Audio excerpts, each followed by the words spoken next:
ஒழுக்கமா இருக்கணும். சரியா? ரொம்ப ஒற்றுமையா, எறும்பெல்லாம் எப்படி இருக்கும்? லைனா ஒற்றுமையா போதா? அது மாதிரி நம்ம ஒற்றுமையா இருக்கணும். ஒழுக்கமா இருக்கா, ரொம்ப டிசிப்ளினா இருக்கா, நம்ம டிசிப்ளினா இருக்கணும்.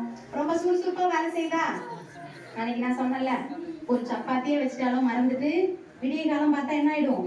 சப்பாத்தி நைட்டோட நைட்டா என்ன பண்ணிடும்? தூக்கிட்டு போயிட்டு இருக்கோம்ல, அது என்ன பண்ணுது? படபடன்னு கடிச்சு அந்த சின்ன சின்ன எறும்பு அழகா கத்தி கடிச்சு எடுத்துன்னு போய் என்ன பண்ணுது? அது கூண்டுல அது வீட்டுக்குள்ள கரெக்டா வச்சுக்குதுல்ல. நம்மளும் எப்படி இருக்கணும்? சுறுசுறுப்பா இருக்கணும், ஞானமா இருக்கணும், டிசிப்ளினா இருக்கணும். பார்த்தல? சரி, ஓகே. அடுத்து இன்னொரு பாட்டு பாடலாமா? எப்படிரா எப்படிரா பாடலாமா? ஓகே. ஓ எஸ் எஸ் ஓகே. சரி, போடுங்கப்பா. எப்படிரா? If your children struggling in maths and science, enroll course now to unlock amazing tricks. Your children can slow them.